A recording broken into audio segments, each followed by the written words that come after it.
This is IAQ Radio, Indoor Air Quality Radio, the voice of the indoor air quality industry, with your hosts, Radio Joe Hughes and the Z-Man, Cliff Zlotnick. And now, Radio Joe Hughes.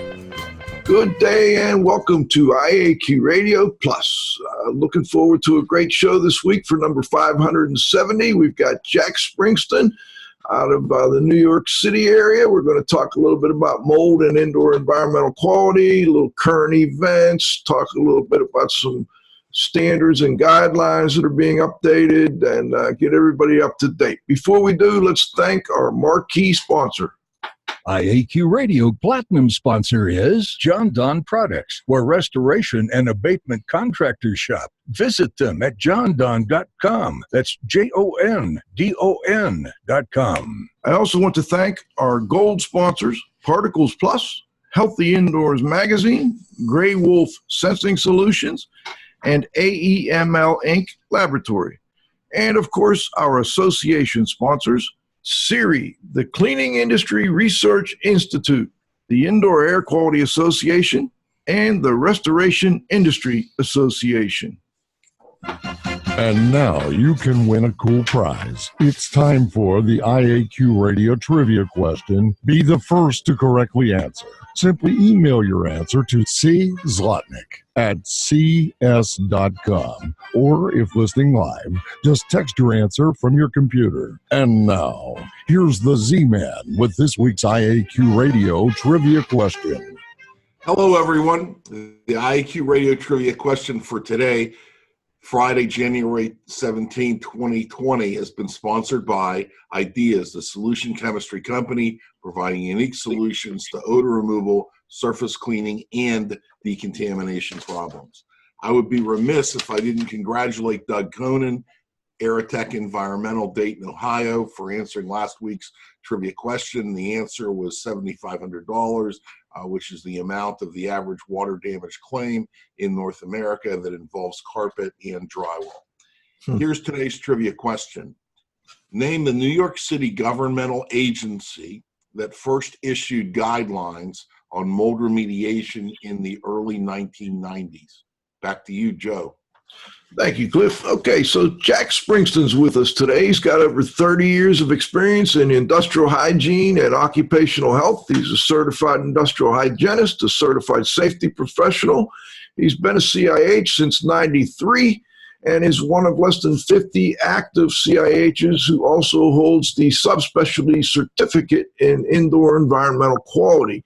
He's current chair of the AIHA's Continuing Education Committee, and he's a distinguished fellow at AIHA. He's currently the Industrial Hygiene Services Manager for the ATC Group Services in New York City, Albany, and Long Island. Welcome to the show, Jack. Thank you, Joe. Ooh, I should say, know the answer. You know the answer. I bet you do. You may have been part of that. Welcome back, actually, Jack. You joined us in 2000, way back. After 9/11, we were talking, you and Dr. Dietrich Weil, and then we had you on once at the main Indoor Air Quality Council show. And but I'm glad we got you back, and it's just you this time. Let's start out a little bit on some background. You've moved over to ATC now. I remember back in my days at PSI, ATC was our big competitor. They were a pretty large, 100 cities or so, indoor environmental. Well, they did environmental and, if I'm not mistaken, construction type inspection work. Is that true? Yes, industrial hygiene work as well. Yeah. So it's about 100 offices nationwide, including an office in Alaska and in Hawaii, and I believe about 3,500 employees. And you're on Long Island, but there's also an office in Manhattan and one up in Albany? Yeah, that's our New York group. Is as you said, I call it Wrong Island. It's too crowded for me, but. Wrong Island. It's a tough place to get around in, but I bet you run into a lot of interesting projects up there. ATC is a big group. I pulled down some, I was looking at the website and all the different types of things they do. They've got indoor air quality and, you do radon and asbestos and lead and microbial investigation, water intrusion, chemical hygiene programs, infection control, lead consulting. There's a whole list of things. What I guess out of all those things, what's the bulk of the work in your group up there in New York City? We do a lot of insurance surveys for water losses, fire losses, stuff like that. Do some work with hospitals, doing exposure monitoring. I do some expert witness work myself on asbestos, Legionella, mold, the usual suspects. What kind of exposure monitoring are you doing in hospitals? It's for like waste anesthetic gases. You got nitrous oxide, sevoflurane, desflurane. We're doing some monitoring on endoscopy units for exposure. Done some EMF exposure monitoring. Huh. I'm curious, that one really gets my attention, Jack. What brought that up, if you can talk about it? In this case, it was high power tension lines that were running by the building. Oh, okay. So they were concerned about that. So in that case, we're looking at 60 hertz predominantly for the EMFs. We just recently had one where the concern was actually from Wi-Fi routers. So in a case like that, you're looking, you can't take this regular EMF meter and go do readings because it's not going to pick it up because your Wi-Fi routers are running at like 2.4 or 5 gigahertz. So if you're reading at 60 hertz, you're not going to pick up anything.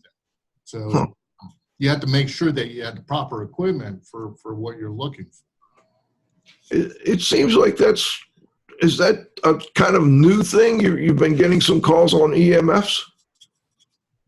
Actually, I've been involved with EMFs going back probably 20 years or so. Okay, interesting. The concern with the Wi-Fi routers is more recent, obviously. What about ICRA type stuff, infection control, risk assessment? I see that's on the list of things you guys offer. Do you see much demand for that? I have not been personally involved in that. So okay. The other thing I noticed here recently, New York City was in the news because of the New York City Housing Authority and a lot of complaints about mold and I guess probably asbestos and lead. That's always been a topic of concern, but I think recently there's been a lot about mold, and I noticed a recent article where they've put aside a bunch of money to do, it looks like HVAC cleaning, and I'm curious, what can you tell listeners about the situation there?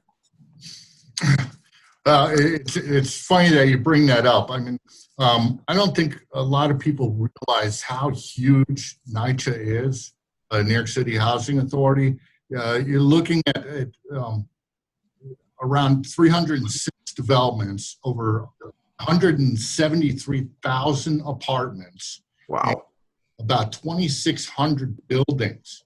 So NYCHA, between NYCHA and what they call Section 8 housing, has 564,000 residents, people living in these houses.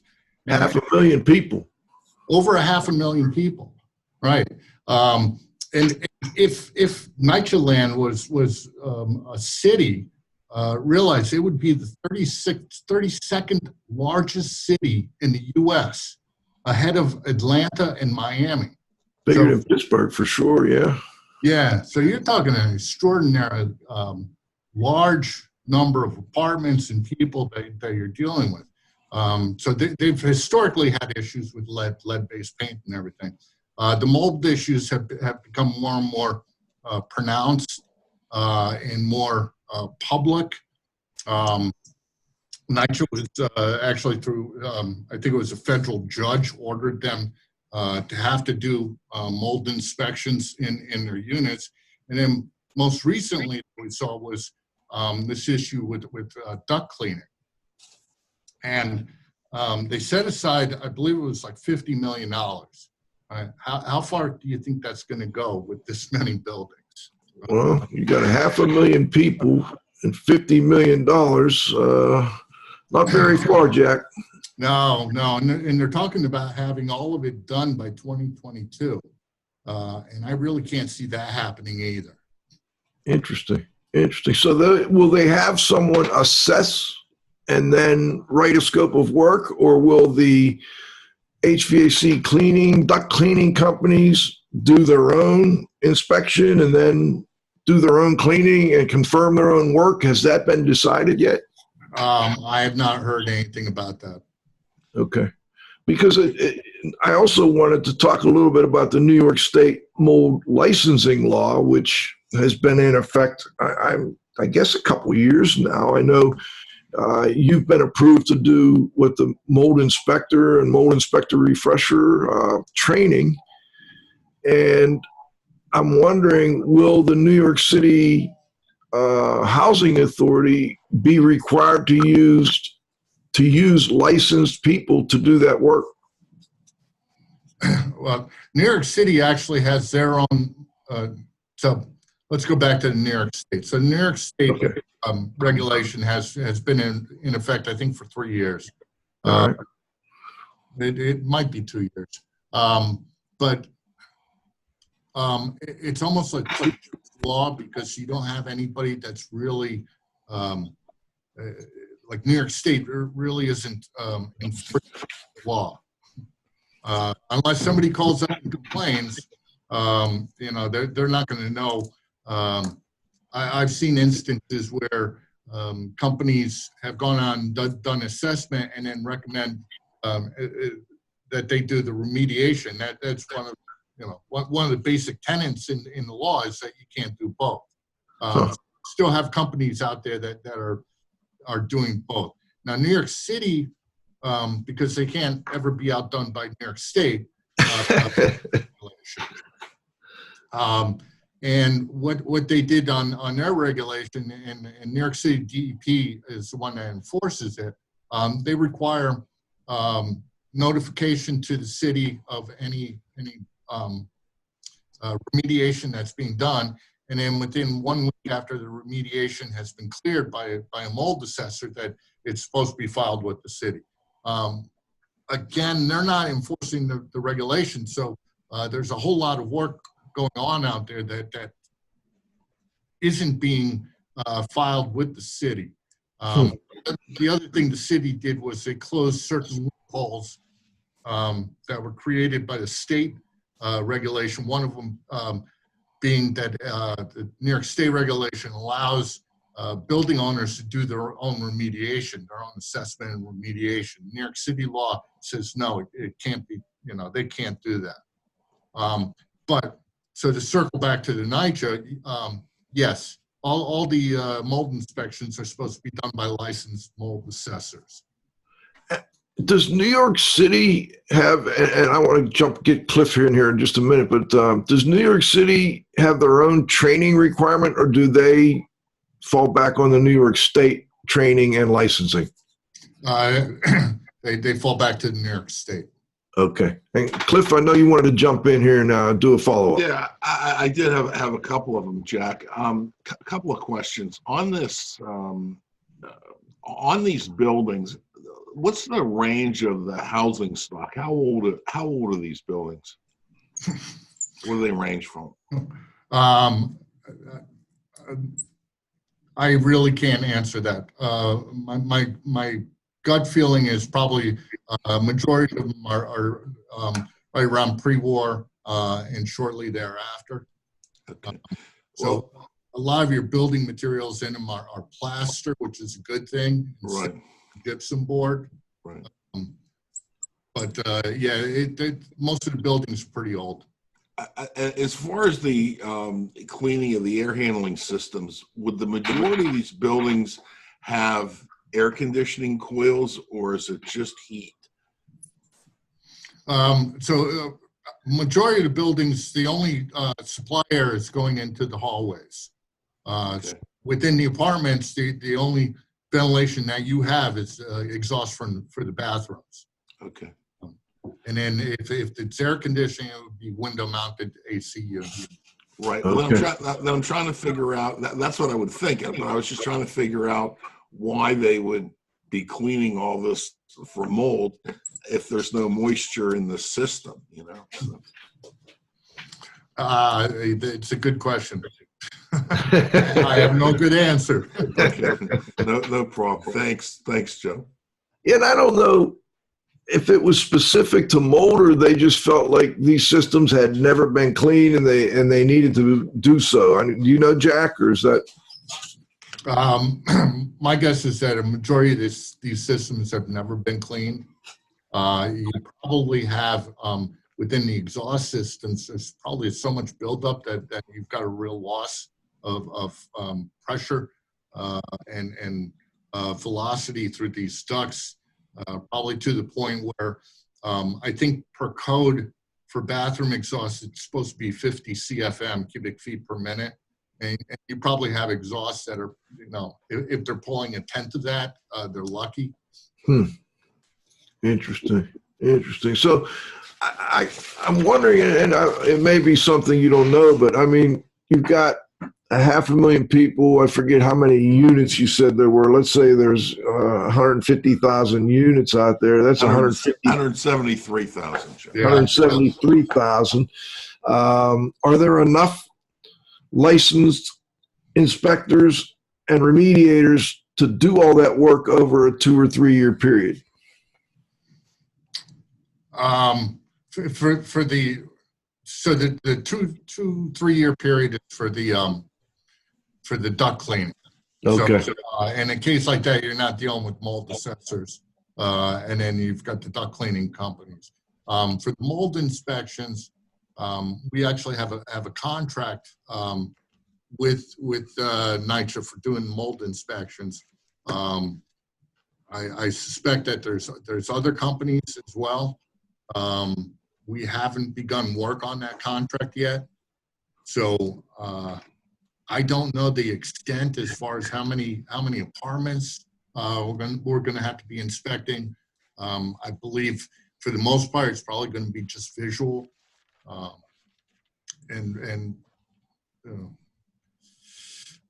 we'll have to see. Okay. I'm curious too. I mean, you run into a lot of obstacles in, you know, I would imagine many of these are high-rise buildings and you're trying to do duct cleaning in a high-rise building. You run into a lot of obstacles getting your equipment in place and so on and so forth. Have you had much experience trying to do that? I have not, but another thing to consider too is some of these are not the most safest place. Mm-hmm. I was reading a story recently where it said even the police are afraid to enter in some of these facilities. Trying to go about and do your work within them as far as cleaning ducts and everything. It's going to be a challenge. Yeah, even for your people doing inspections, have you thought about that? Will they have to go in teams of 2 just to be on the safe side, or how do you handle that? We do a lot of lead inspections where, yes, we go in as teams, NYCHA representatives with our inspectors. Gotcha. It's going to be interesting, Jack. I'll tell you, it's going to be really interesting. We'll follow up with you as time goes on and see, you know, how that project's coming along. Another interesting thing that I've been watching is apparently New York City has, I don't know whether it's a goal or a regulation, but they're trying to improve the energy efficiency of all the buildings in New York City. And, you know, when you go to do that type of a major overhaul of buildings, obviously there are things that can unintended consequences, shall we say. I wonder if you could fill listeners in a little bit on what you know about that program. So it's funny that you bring that up, because this morning on, I think it may have been CNN, while I was watching, they talked about it's a new New York City regulation, and I'm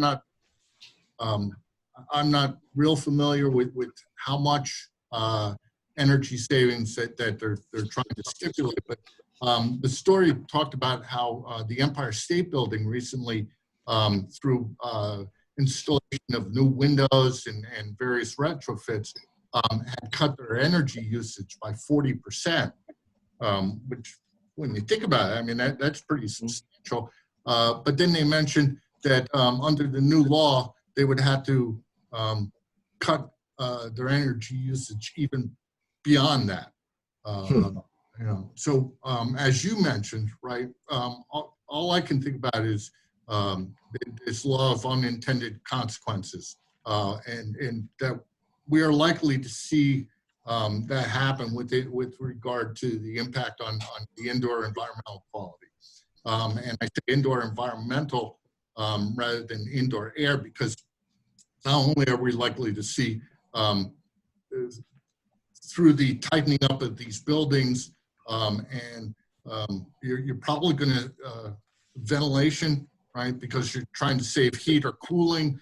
We may see cut down on ventilation, or cut down on the amount of outdoor air brought in. So we're going to see likely a buildup of airborne contaminants. But we are also likely to see something similar to what we've seen happen with the green building movement, where the age of water within the building gets to the point where your residual disinfectant levels drop down to zero. And what happens when that occurs? Well, we see Legionella then begin to proliferate within these systems. So it would not surprise me if we see something very similar to that as a result of these regulations. And New York City has one of the few regulations, I guess, would be in the country on cooling towers because of Legionella. Is that something you do as well? Yes. So the New York City cooling tower regulations came about, as I'm sure you recall, back in 2015. We had the large outbreak, Legionnaire's disease in the Bronx, South Bronx, where I think it was 136 cases and something like 21 deaths. So as a knee-jerk reaction, New York City passed their regulations on cooling towers, requiring periodic inspections, testing, and documentation of things such as pH and residual chlorine or disinfectant levels, whether it be chlorine or bromine or whatever they're using. And then periodic testing of the cooling towers for both heterotropic plate counts, which is just total bacteria counts, as well as Legionella. So we then, just like with the mold regulation, well, New York State, not to be outdone by New York City, decided to make their own regulations. So Florida actually, near New Jersey, had a bill for doing the same thing, but I think it died on the vine last year. Florida has one that's out there right now. But it hasn't been passed, but if there's several flaws with the New York City and New York State laws. One of them is the water treatment company can do their own testing. So surprise, surprise, the results always come back undetected. Who would have figured? Yeah. Now, Florida is saying that the testing has to be done by somebody independent. So that's good. That's a step in the right direction. The other, and this is really the bigger flaw in the law, is that it only addresses cooling towers. Now, best guess is cooling towers account for maybe 5% of all cases. So you're missing 95% of the problem by not also regulating potable water systems and water features, water decoration features. Interesting. Cliff, I think you had a follow-up or a comment? Yeah, I did, Jack. And my partner here, Harry Velgich, is his mom's cancer patient. And she ended up, coming down with some symptoms. She lives in a 2-story row house. And she went to the hospital, and they're trying to figure out what's wrong with her for a couple of days. They're poking and doing everything. They find out that she has Legionnaire's disease. And so they test the house. And every water outlet in the house tested positive. And what was interesting is we were talking to Dr. Stout, who is pretty famous, and in terms of Legionella investigation, she actually provided a free service that actually did the testing for free, actually. And one of the things that she said, and I wanted to mention this to you, is that what happens in cities, older cities like Pittsburgh and New York City that have old water systems that periodically break, they have to dig up those water systems. And what happens is there's biofilms inside of all these pipes. And what happens is typically these pipes are underground, so they're going to remain cool until you dig them up and you expose them. And in the summertime, the sun beats down on those pipes and activates that biofilm, and will actually activate a bloom of Legionella. So I just thought I'd bring it to your attention, and just something to think about if you're doing a lot of that. But I always thought that it was in cooling towers and big buildings myself. I never would have thought that it was in residences. Yeah. It's for your typical residents, and I've had some questions with regard to Legionella, and why don't we see it in like single family homes that much?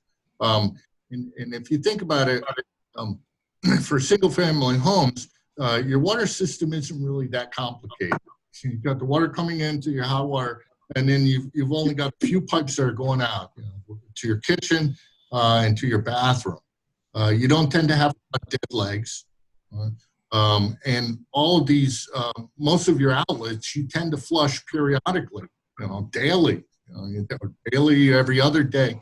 The issue is on bigger buildings, larger buildings, the system gets a lot more complicated. You can have dead legs. You can have effective dead legs.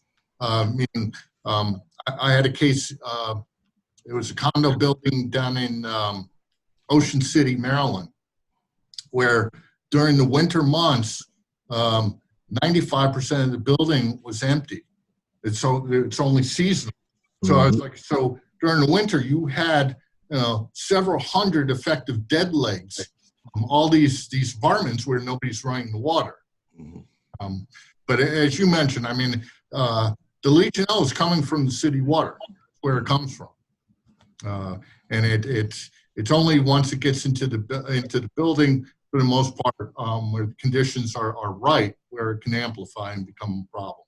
Right. And I think a lot of people have good resistance, so they don't even know that they've been exposed. And I think in his mom's situation, it was because she had less resistance, based on the chemo treatments and so on and so forth, that it actually, was able to take hold. But I'll tell you, right when this happened, it was in the summer, and I remember going and clean my car windows at a gas station. They have that, they have that little tub there that holds the water with the little squeegee and everything. And I'm cleaning my window, and I actually splashed myself in the mouth, and it tasted horrible and it smelled horrible. And I was just thinking, I'll bet you every one of those things has Legionella in it. People don't even think about it. Yeah, it's funny. I recall a paper where they did testing of the so out in like Arizona and areas like that, and they'll use regular tap water in the windshield wiper for fluid instead Mm-hmm. of putting it. Right. And they found Legionella in these reservoirs in the cars, right, for the windshield. Huh. Well, Jack, we're right up on halftime, so I think what we'll do is we're going to stop here. We're going to thank our sponsors, and when we come back, there's 3 or 4 new documents coming out that I know you've been involved with to one degree or another. I'd like to alert listeners to those documents. Actually, some are already out. And then talk a little bit about your thoughts on each, and we'll come back in about 60 seconds with Jack Springston for the second half of our interview. IAQ Radio Platinum sponsor is John Donn Products, where restoration and abatement contractors shop. Visit them at jondon.com. That's JONDON.com. Gold sponsors are Particles Plus Engineers and Manufacturers of feature-rich particle counters and air quality monitoring instrumentation. Learn more at particlesplus.com. Count on us. Healthy Indoors Magazine, a free online digital magazine for industry professionals and consumers. Subscriptions available at healthyindoors.com. And AEML Laboratories, free FedEx shipping, great pricing, same-day results, and never a rush fee. Learn more at AEMLinc.com. Gray Wolf Sensing Solutions, who use advanced sensor software technology and embedded computers to provide superior environmental test instrumentation. Visit them at wolfsense.com. Association sponsors are the Indoor Air Quality Association, a multidisciplinary organization dedicated to promoting the exchange of indoor environmental information through education and research. Learn more at IAQA.org. And RIA, the Restoration Industry Association, the granddaddy of the restoration industry. Network with leaders. Learn more at restorationindustry.org. CIRI, the Cleaning Industry Research Institute. See more deeply through science and research. Learn more at ciriscience.org. That's CIRI science.org. Okay, we're back. Second half of our interview. Jack Springston. Jack, I want to go back to that New York State mold licensing law, and I guess New York City has a law as well. Any thoughts to, I've heard a lot of complaints about it, frankly, that, your 3-day class and you're now an licensed expert on mold inspection and mold remediation. But I'm wondering, has there been any talk about changes or revisions or updates to the regulation? None that I'm aware of. Pardon me. For the mold assessor, it's actually a 4-day class. Okay. And the state dictates what you're supposed to cover and for how much time. And in reality, for what we're supposed to cover, we could probably do it in 3 days, but they tell us we have to do it in 4 days. So we tend to end up repeating a lot. The students are like, you already talked about this. Well, yeah, I know, but we have to do it again. Sorry. Interesting. And do you have your own exam that you give to the students that's been approved by the state? Is that how it works? Yes. Okay. Interesting. And then how often do they have to get refresher training? Is that annual or biannual? It's every 2 years. Okay. What do you think? Does it help make mold remediation and inspection any better in New York State? I think it all depends on who provides the training. I know there are certain training providers out there where you probably learn minimal, if anything, and you're probably learning a lot of incorrect things. When we do our training, we try to impart what wisdom we can. We talk about using like infrared cameras and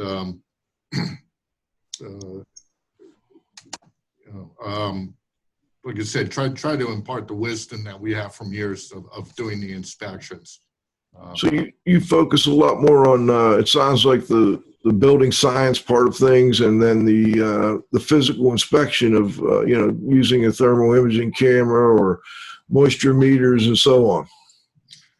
Yeah, absolutely. And I think that's one of our strengths by far over most of the other training providers is my experience in building sciences and being able to interact for so many years with people like Joe Stierberg and Pete Consigli and others.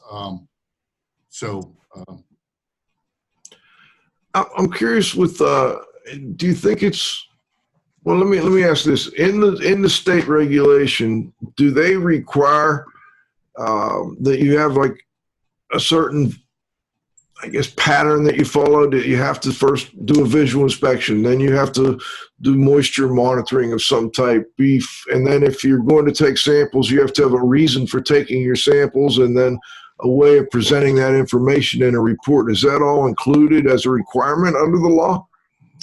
No, the law doesn't get into that level of detail. Okay.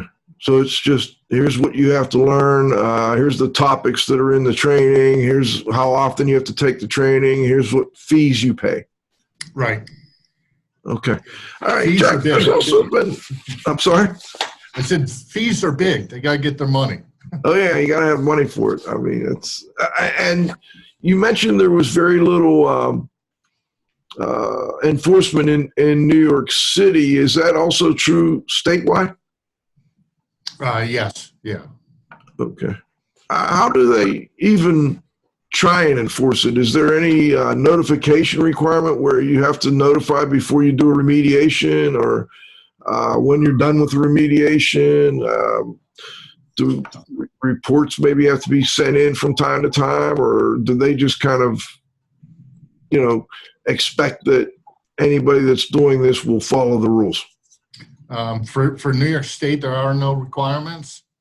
And as I mentioned, I even contacted the state one time and sent them a report that a client had sent me from a consulting firm where they openly stated within the report that they could do the remediation for X number of dollars. And I sent it to the state, and I said, I thought that's what the law was supposed to prevent. And I never heard back from them. Okay. Let's move on to some more national types of and actually international to some degree, new guidance. I understand there's a new version, an updated version of the AIHA Green Book, Recognition, Evaluation, and Control of Indoor Mold. Just came out, a week ago, or maybe a little more than that? Yeah, it just came out last week. It's now for sale through AIHA. So it's the second edition. The first edition was published in, I want to say 2009. So it's a little over 10 years. And the hope had been to get it published by last year's conference, the IAHA conference, and then we were hoping August, and then October. And now it's out finally. Okay, and this was, I think, was it dedicated to Phil Moray, or was that another document I'm thinking of? No, you're correct. It was dedicated to Phil, and I believe you're going to have David Miller on the program coming up, and he'll talk about it in much more detail. But about 80% of the book is either brand new material or substantially changed from the first edition. So it's a major change. I didn't realize that. That's a big change. Yeah. And do you know where there's been more emphasis in certain areas, or you haven't gotten that far into it? I haven't gotten that far. Okay. I'm just, we're looking forward. I'm trying to get Dr. Miller lined up here in the next 2-3 weeks. Hopefully we'll get him on and The only reason I didn't get them on sooner is that I need some time to read the doggone thing, and that takes a little while. It's a bit lengthy, actually. All right, so the next one is AIHA and their Legionella guideline. Is that being revised as well, or is that something that's done? Yes, there's a group of us. David Krause is one of them. Brian Shelton, myself, and a number of others. So that guideline came out in 2015. Came out shortly before the ASHRAE 188 regulation or standard came out. Right. So we are actively working on updating that guideline. We're adding chapters on specific to Legionella in healthcare facilities. We have a chapter looking and talking about all the different guidelines, other guidelines and regulations, go more in depth on that. A group of us are actually meeting next week down in Atlanta to work on this so that we can try to get it finished and hopefully get it published by the end of this year. And we had Lanchi Weeks on not long ago. John, can you pull that show up for people? Just show them where that one is. She talked about, I think it was the National Academy of Science put out a big document on Legionella and a little kind of current state of the art document on that. Yeah, that was a document that was years in the making, and we're still kind of digesting some of what came out in that document. One thing that I think a number of us were I don't know if questioning or perplexed, or but they came up with a number where they said a concentration of essentially 50 CFU per ml is your cutoff level. Right above that level is where it warrants immediate action as far as remediation.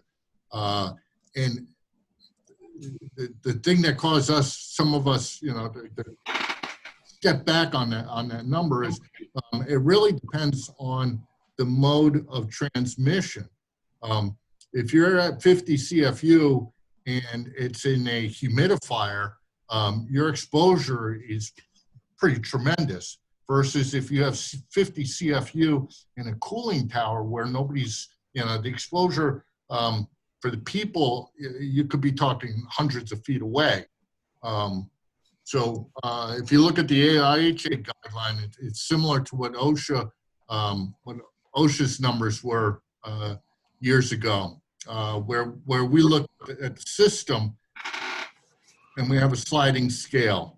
So for potable water system where you may be exposed if you're taking a shower, our levels are much lower, levels of tolerance, I could say, versus those in a cooling tower where you're likely not going to have people, susceptible people that are right next to the cooling tower and being exposed. Interesting. Cliff, you have a follow-up? Yeah, I just remember one of the things that Lanchi said that struck me about that document was how far they claimed that Legionella could travel. I mean, it was like miles in the air, and I was just struck by it. Yeah, I recall a study of an outbreak. I think it was in Spain, where they were able to document that people that were like 5 kilometers away, never closer than like 5 kilometers from the source, actually came down with disease. So there's a number of factors that come into play. One is, the humidity in the air. Is it overcast? Your wind speed and direction. So if you have a high humidity, your water droplets coming off of that cooling tower are not going to evaporate as quickly. Interesting. Interesting.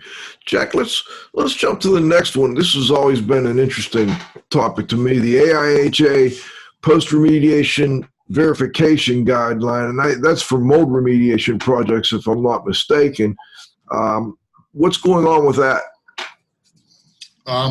So I think it was about 2 years ago, Ling Hung, who's one of the editors on the Green Book, approached me about that document. So that was published, I think it was in 2005. So it's an old document. It's relatively short. I think it's around 20 pages or something, in like 3 chapters.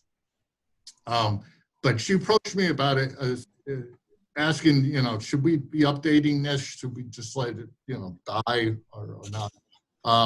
At the time we were working on, I had a very big part on the Green Book, but the committee was working on the Green Book. But my feeling was that, yes, we should look at that document and update it, because there's a lot of stuff that's happened between 2005 and now with regard to post-remediation verification. So we were, I think there's about 5 of us that are working on it. David Miller, Ling Hung, myself, Don Weeks, and a couple of others, I can't recall who. But we are essentially waiting for the Green Book to get published before we're going to dive into updating that document. But because it's so short, I think we can do it in a relatively quick period of time, hopefully. So what's the goal for getting that one out? I would like to think by the end of the year. Okay. We did have Don Weeks on. John, if you could pull that last show with Don up. There was a document AIHA did on sampling for mold and some of the issues with sampling for mold. I assume you'll be including a lot of that material in the new PRV document. Yes. Yeah, this was the AIHA's frequently asked questions about spore trap air sampling for mold for direct examination. It was an interesting, really interesting show. If listeners get a chance, you might want to go back and check out that show with Don Weeks. He did a real nice job for us there, and that document's pretty nice. I enjoyed seeing, it written out exactly what some of the issues are and how to avoid some of these issues. So AIHA does some nice work on these kind of things. Jack, let's go to the next one. 7th edition of Patty's Industrial Hygiene.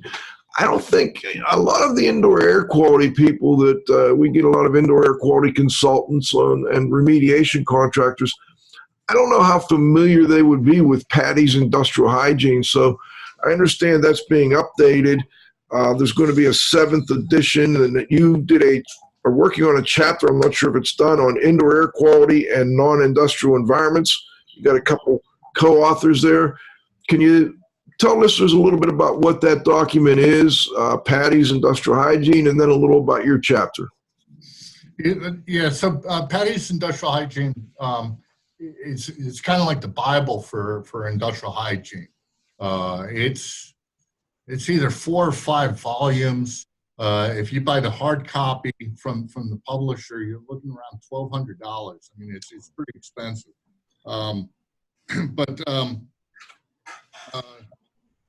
I want to say probably for either the 4th edition of Patty's, maybe probably the 4th. They started chapter on indoor environmental quality in non-industrial environments. And Phil Morey actually wrote that chapter. So when they came around to doing the updating, the latest update, the editor actually reached out to me because unfortunately, as you know, Phil passed away a few years ago. And I was kind of honored that they reached out to me and said, would you revise and update this chapter on IEQ? So, and when I say chapter, it's about 120 pages long. So it's a rather substantial document. But I asked Joe Stebrook if he would help me on with regards to like the mechanical and HVAC systems portion of the chapter, and then Elliot Horner, if he would help me on like the bacteria and mold portions of the chapter. That I've been told is going to be published some point this year. It's in pre-production. So, is it possible to get just the IAQ part, or do you have to buy the whole series of patties? You would have to purchase whatever volume it is in. And okay. I think it's in volume 3. There's like volume 1, 2, 3, 4A, 4B. So I think there's actually 5 volumes in it. Very interesting. That would be interesting to see. Cliff, any follow-ups before we go to the roundup? No, Joe, good. Let's go to the roundup, John.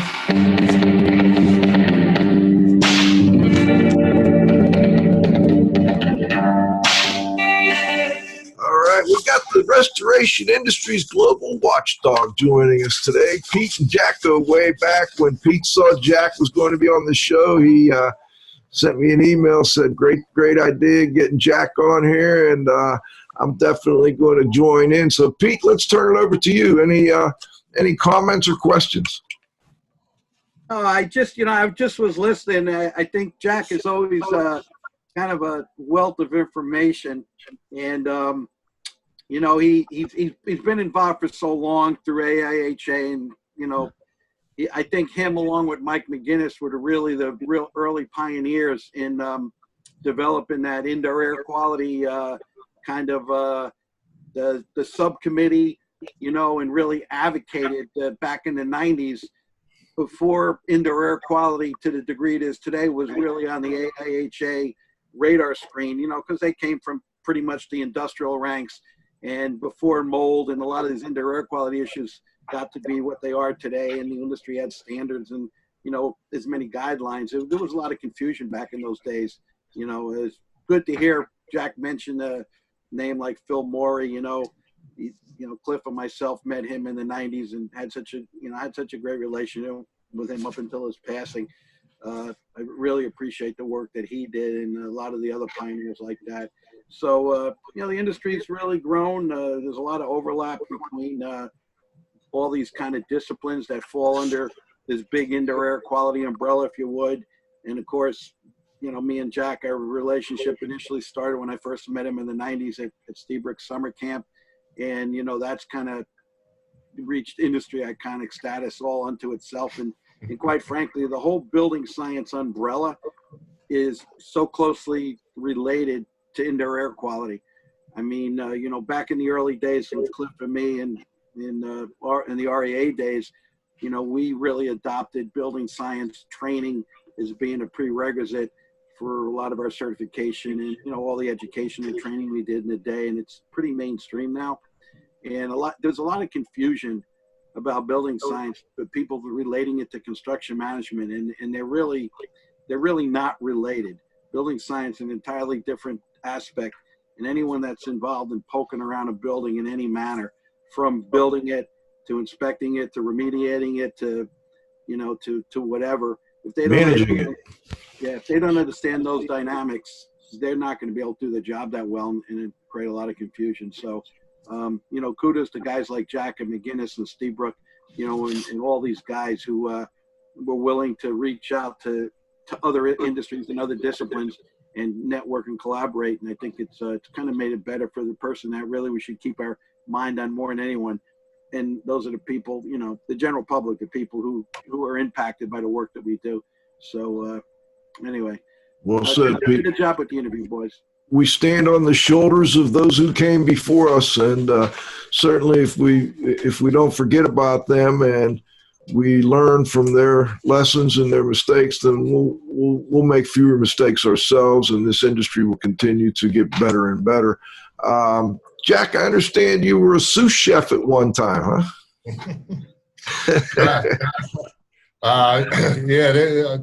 We're going back to the 1980s. I was actually a head chef at a Italian seafood restaurant in Southampton on Long Island, and it helped me get through, pay for college. But yeah, people would tell me, "Oh, you're a sous chef," and I was like, "No, I'm more like a pseudo chef." But hey, you know, the funny thing is when I first met Jack, when we we're doing a summer camp thing, and I insulted Steve Brook, and he gave me this job. I needed to reach out to a bunch of help, so I said, "Hey, anybody want to help?" And Jack raised his hand, and we didn't know each other, so. Alan Geltz jumped in. We went shopping. We got a bunch of stuff, and we started cooking in the kitchen. And then I noticed as I'm telling Jack to do stuff, he's whipping these things together with no instruction. So about a day or two later, I said to me, "Jack, you're pretty good at this. It's like, what's the deal?" And that's when he told me about being the chef at the Italian restaurant to work his way through college. And then I thought to myself, "Oh, how lucky am I? I got a ringer in the crowd, man." And anyway, it was great for many years. And then Jack kind of dropped off for a little bit because, a lot of people have family obligations and stuff in the summer. But he came back 5 years ago, and he's been there all the time. And I know, Paul Legrand, who I passed the baton to, Jack's been really good there. And a lot of those recipes, a lot of the stuff we done have kind of stood the test of time. A lot of people come to summer camp, and they kind of get to eat and enjoy a lot of that stuff and all the case and stuff that Paul put into it one time a year. And they come to summer camp to get to eat it, and it's great. So anyway, hey, Joe, the one last thing I want to say. So Sir Isaac Newton is the guy that made the quote that if we want to see higher and further, we must stand on the shoulders of those who came before us. And that was actually Steve Brook's inspiration to summer camp, which a lot of the people have embraced. And Cliff always likes to say, and I'm not sure who made this comment, I don't know whether it was Teddy Roosevelt or someone, but Cliff always liked to say, if we don't learn from the mistakes of history and learn those lessons, we're bound to repeat the mistakes. And that's an important lesson that we should really never forget. Particularly in the he who ignores history is doomed to repeat the mistakes of the past. No question, Pete. And real quick too, while we're on the topic of events, RIA's 2020 International Conference is going to be April 13 through 17 in New Orleans. The IAQA Annual Meeting and Expo, February 19 through 21 in West Palm Beach, Florida. And one of our sponsors, AEML, is going to have Winter Break 2020 in Deerfield Beach, Florida, February 21 and 22. I know, Pete, you'll be there helping out, and I look forward to seeing you there. Yeah. Hey, Joe, could I put one more plug in for Andy Ask and his event Sure. in March? So many of you know Andy Ask. He's a past president of IEQA, the well-known and respected HVAC guy. Guest on the show. Right, in Florida. He's has had a kind of a local show down here for many years that was targeted at the architects, the home builders, that kind of building science thing. And a lot of the summer camp people that supported that. They now have moved it to a full 2-day event with a lot of networking activities. And it's actually going to be in Bonita Springs, which is my hometown. It's just like 2 miles from me. And I met with Andy and his organizer. I met them at her at summer camp, but I met with them the past few days, and I'm helping them support the event. It's basically the website and the link with all the information. It's a very active website. Cliff, if you want to put this in a blog, it's www.climatezone1.com. climatezone1.com, all lowercase, no breaks. And Steve Brook is the main keynote this year, but there are guys like Gary Nelson and Allison Bales and a number of other people. There's going to be a whole IAQA section on indoor air. There it is, on indoor air quality, which is over and above the building science stuff. It's fabulous. Certainly the people in Florida, it's easy to get to, but I think it's going to start to draw a national audience as it gets marketed, and it's going to be something really exciting. You can see they got some good vendor and sponsor support from the air conditioning industry. So I think that's something that will resonate with the IAQA listener audience and all the people that do what we do. So I'll be at that event too. And anyway, so. All right, Pete. Well, thanks for joining us. Cliff, any final comments, questions for Jack? I'm good, thanks. Jack, before we go, anything we missed, anything you'd like to add? Let listeners know anything that is on your mind. We don't have enough time for that. Jack, thanks for having me on. We appreciate it. I'm glad we got you on flying solo finally here. It's been a few years. I think we had you on first in 2009, if I'm not mistaken. So you were one of the early folks with Dr. Dietrich. Wow, good old Dieter. It's been a long time. I have to touch base with Dieter. This is Radio Joe Hughes saying thanks to this week's guest, Jack Springston. Also want to thank my co-host, the Z-Man, Cliff Slotnick. At the controls, John, you got to have faith. Pete Consigli, the restoration industry's global watchdog. Most importantly, our growing group of loyal listeners will be back next Friday at noon with the next episode of IAQ Radio Plus. For IAQ Radio, I'm Spike Reed saying thanks for listening.